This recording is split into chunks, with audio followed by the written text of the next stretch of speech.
I'm going to tell you a little bit about Friedman's background and then tell you, or reiterate a little bit of what we've already heard from Ron about why he was famous, and then cover a little bit of the context in which he was working in the 60s and 70s at the University of Chicago.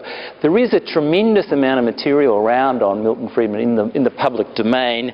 If you go to Google and you put in Milton Friedman, you get 6 million hits.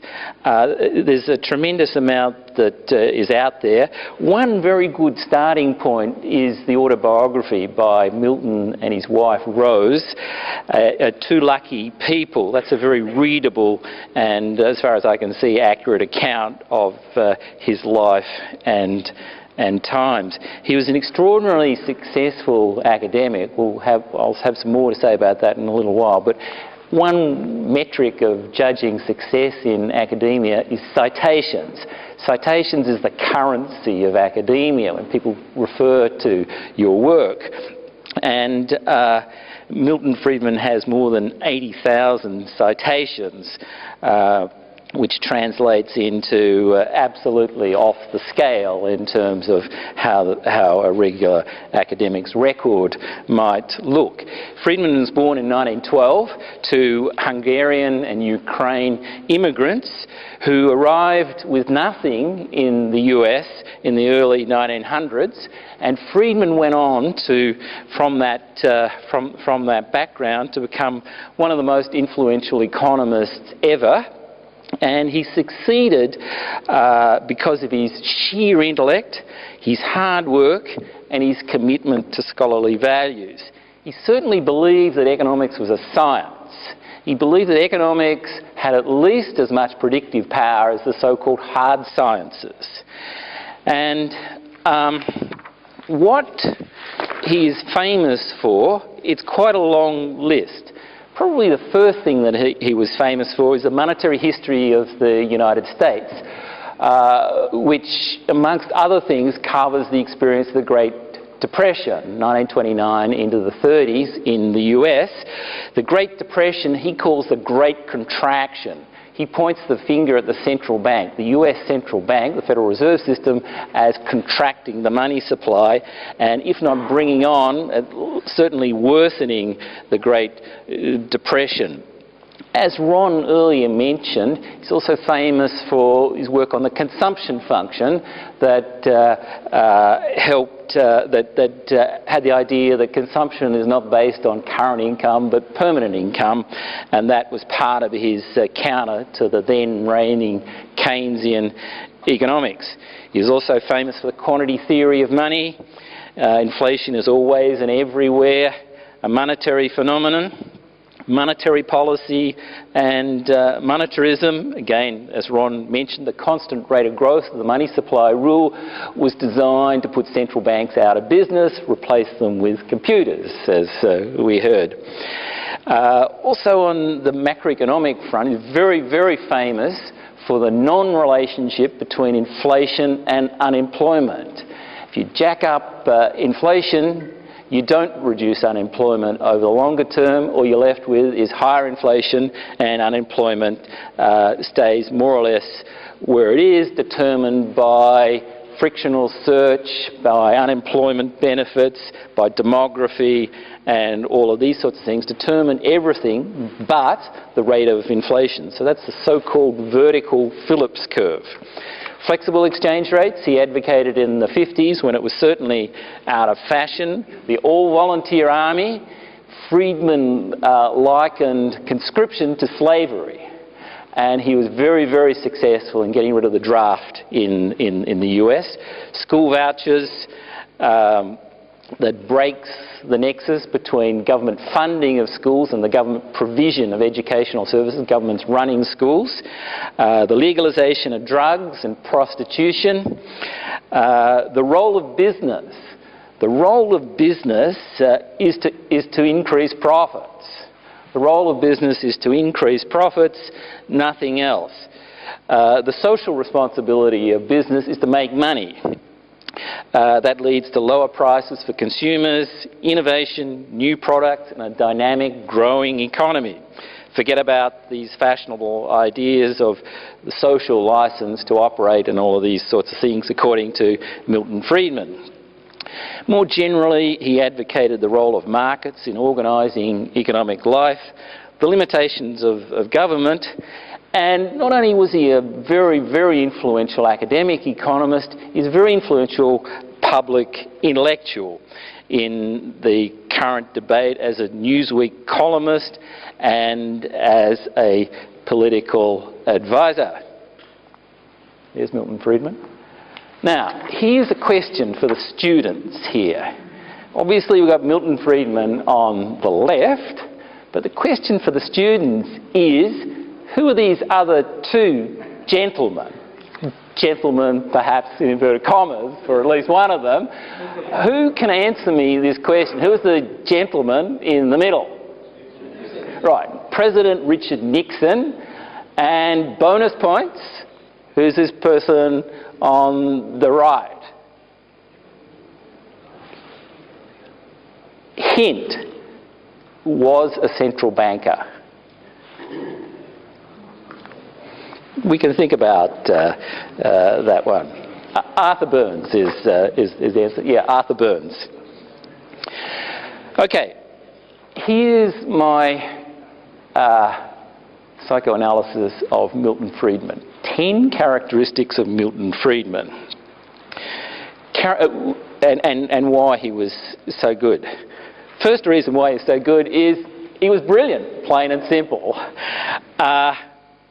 He was a great speaker. Someone once said that Friedman was the world's most dazzling debater, and certainly that was true when you heard him in the flesh. He loved to debate, especially with those who had vastly opposing views. He was unrelenting in debate too. He'd never say die, no matter how overwhelming the situation might seem to have been. He's also an excellent writer, which you can see, or which is very apparent just by reading some of his work.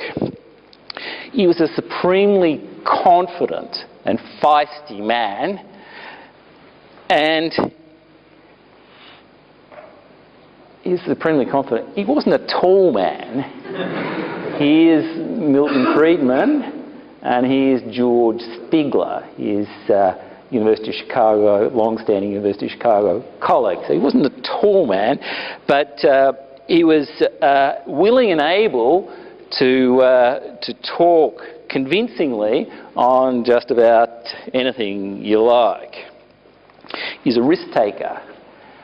He was a risk-taker professionally. He tended to take chances and work on topics that at the time seemed to be pretty unpromising, seemed to be unfashionable, and certainly seemed to be controversial. Examples are the role of money, advocating floating exchange rates when the world was on fixed exchange rates in the 50s and into the 60s, getting rid of conscription, legalising drugs, etc. Is also controversial in terms of his choice of how he communicates things. The Playboy interview, for example, is not the way that all mainstream economists would choose to have their work paraded in public. He was always controversial. He was charismatic, invariably charming, and he always had a friendly smile, especially when he delivered the killer line that would leave his opponents flat-footed. He wasn't nasty too. Friedman made his name when most of the rest of the world, or the rest of the world of economics, not only opposed his views, but they were hostile to him. And they were hostile to his ideas, and in many cases they were hostile to him personally. And unlike some of his opponents, he's a very, very gracious man, gracious in debate. Number 8, he was a practical theorist. And this is not an oxymoron. That is not self-contradictory. He disliked general equilibrium, which said that everything depends on everything else. He'd like a more sort of practical way of proceeding with the partial equilibrium approach. Whilst there's an approximation, it was an approach that he liked because it gave some useful insights in terms of the way the world worked, and it was related to his methodology in positive economics. And that idea is that economic analysis should be judged not by the realism of its assumptions or by the beauty of its mathematical structure, but economic analysis should be judged on the basis of how it works. That is, by its ability to predict things, to predict the future. If you do A, B will result. And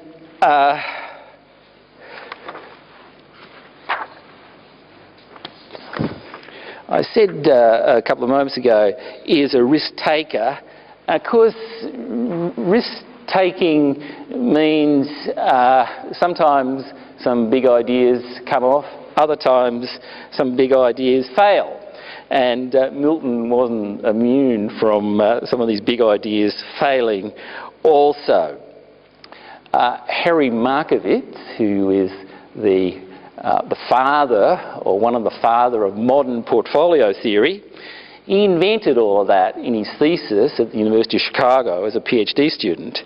And Friedman was on the thesis examining panel, and he didn't like the idea at all. At Markowitz's defence, apparently he told Markowitz that this portfolio theory business, whilst it's all new, it wasn't economics at all. Well, Markowitz went on to a vastly successful career and helped found a lot of what investment bankers do, and he also shared the Nobel Prize in economics in later life.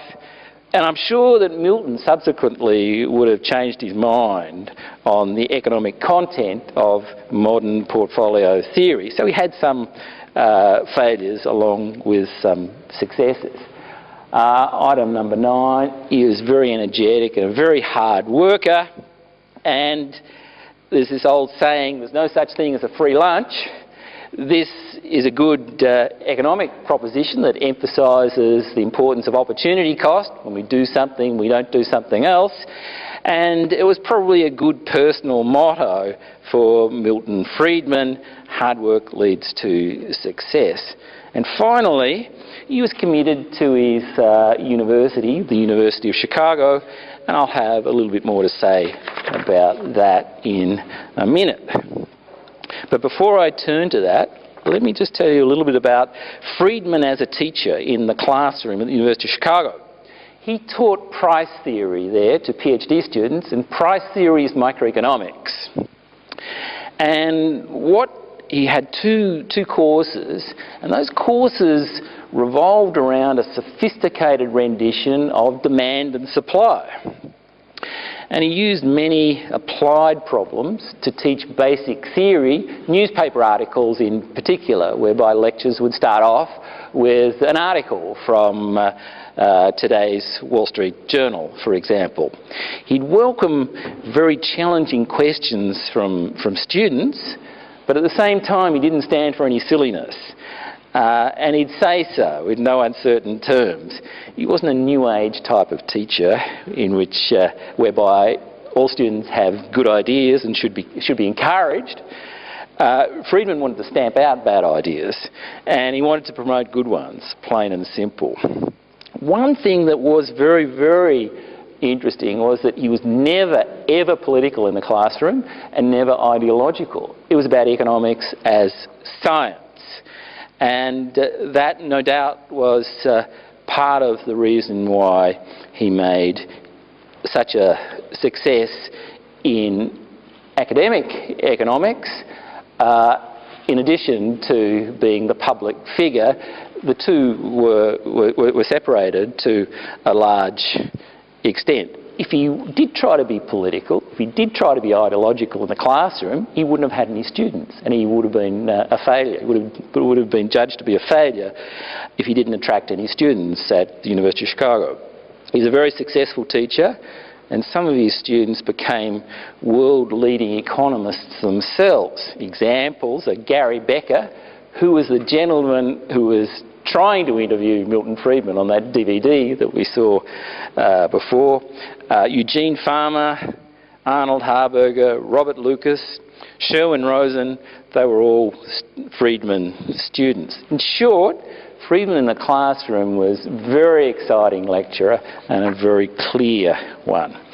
I went back to my lecture notes from the 30th September 1974, the first lecture of Milton Friedman, and he starts out his first lecture in his price theory course with this statement: nothing affects price except as it affects the quantity supplied or the quantity demanded. And he says this is a simple but often misunderstood proposition. And he went on to talk about the then current high oil prices. You know, oil prices were judged to be high at that stage. It must have been about $30 a barrel. He said that oil prices are not set by the Arabs, which is OPEC talking, but they're set by them restricting the supply of oil. In the short run, oil demand is price inelastic, but so that when you restrict the supply, the price skyrockets. But over the longer term, demand becomes more elastic because people can shift from larger cars to smaller cars, and alternative sources of oil supplies come online, and they solve the problem themselves. That is, the solution to high prices is high prices themselves. They give incentives for consumers to economise on the now more expensive commodity, and give incentive to other producers to get into the business of producing this commodity. And looking through my notes of that lecture series that he went to, it was quite revealing the sort of beguiling simplicity of his style and how successful he really was in the classroom. Now, he did all this by and large within the context of the University of Chicago, and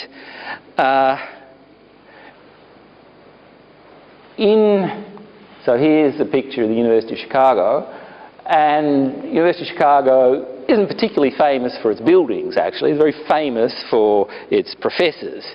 And in the 60s and 70s, economics at the University of Chicago was in its heyday, and it had an almost mystical role. It had an almost mystical status in economics, if not all of academia. Economics at Chicago was small. There's only about a dozen or so professors there. There were lots of PhD students, about 70 in the entering class. And Chicago had the interesting way of doing business of conducting their own entrance exams for the PhD program.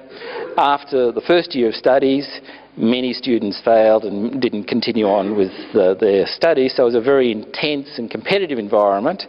But it was a democratic and meritocracy type of environment.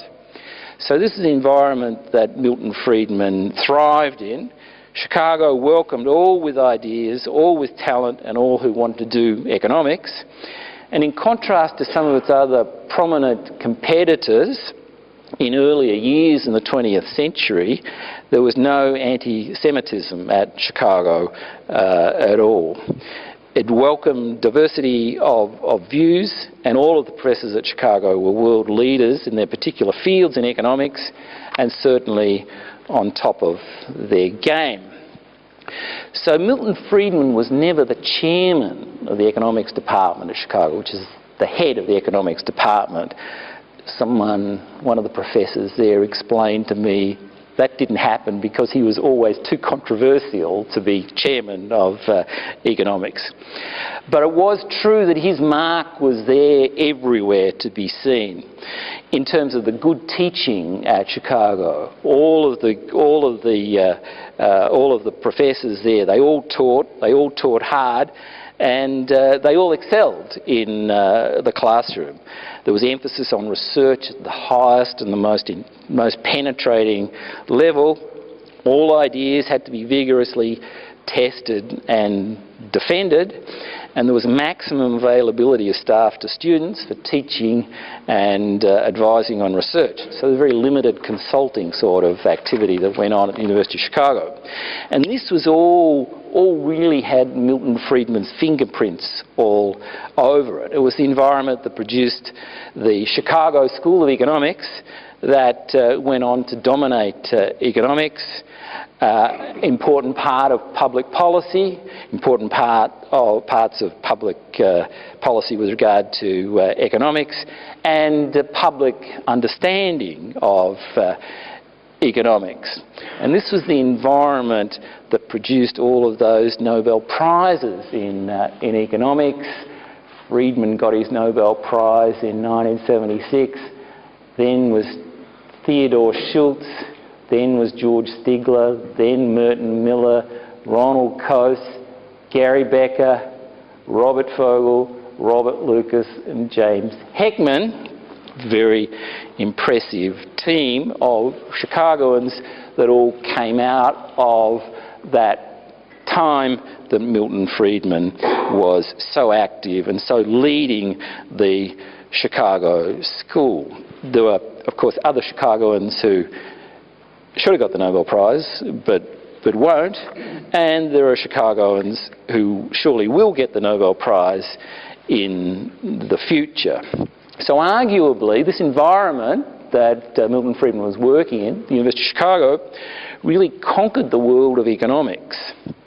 Although, I'll have to admit, there may be some possibility of personal bias in this assessment of the influence of the University of Chicago.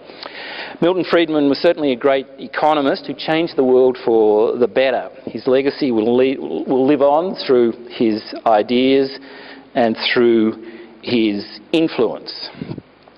He's certainly a hero of the civilised world, and his ideas deserve to be understood, to be discussed, and to be celebrated long and hard. So that's why I particularly welcome this opportunity to join you with this celebration this evening.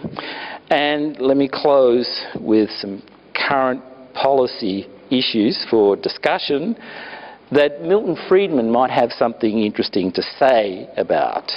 Climate change. If there is an externality, how should it best be internalised? By direct government regulation, by taxing? Should consumers be taxed, or producers be taxed, or maybe it doesn't matter? Or should there be an ETS, a cap and trade type system? What would Milton Friedman say about refugee arrivals in Australia? Would he possibly suggest that the rights to immigrate to Australia should be auctioned off? Would that do a better job in terms of choosing people who might contribute better to Australian life than the current mess that we have with refugees? What about the NBN, the National Broadband Network, that just yesterday added another couple of $1 billion to its budget, to its $40 billion plus budget? How would Milton Friedman respond to current pressures, current antagonism to Chinese investment in Australia's agricultural assets in particular? Mineral taxation, I think he'd probably have something to say about. He might even have something to say about secession too, for Western Australia. So Milton Friedman, certainly a man whose legacy lives on and should be celebrated. Thank you very much. I think Ron and I now would be happy to take any questions or comments.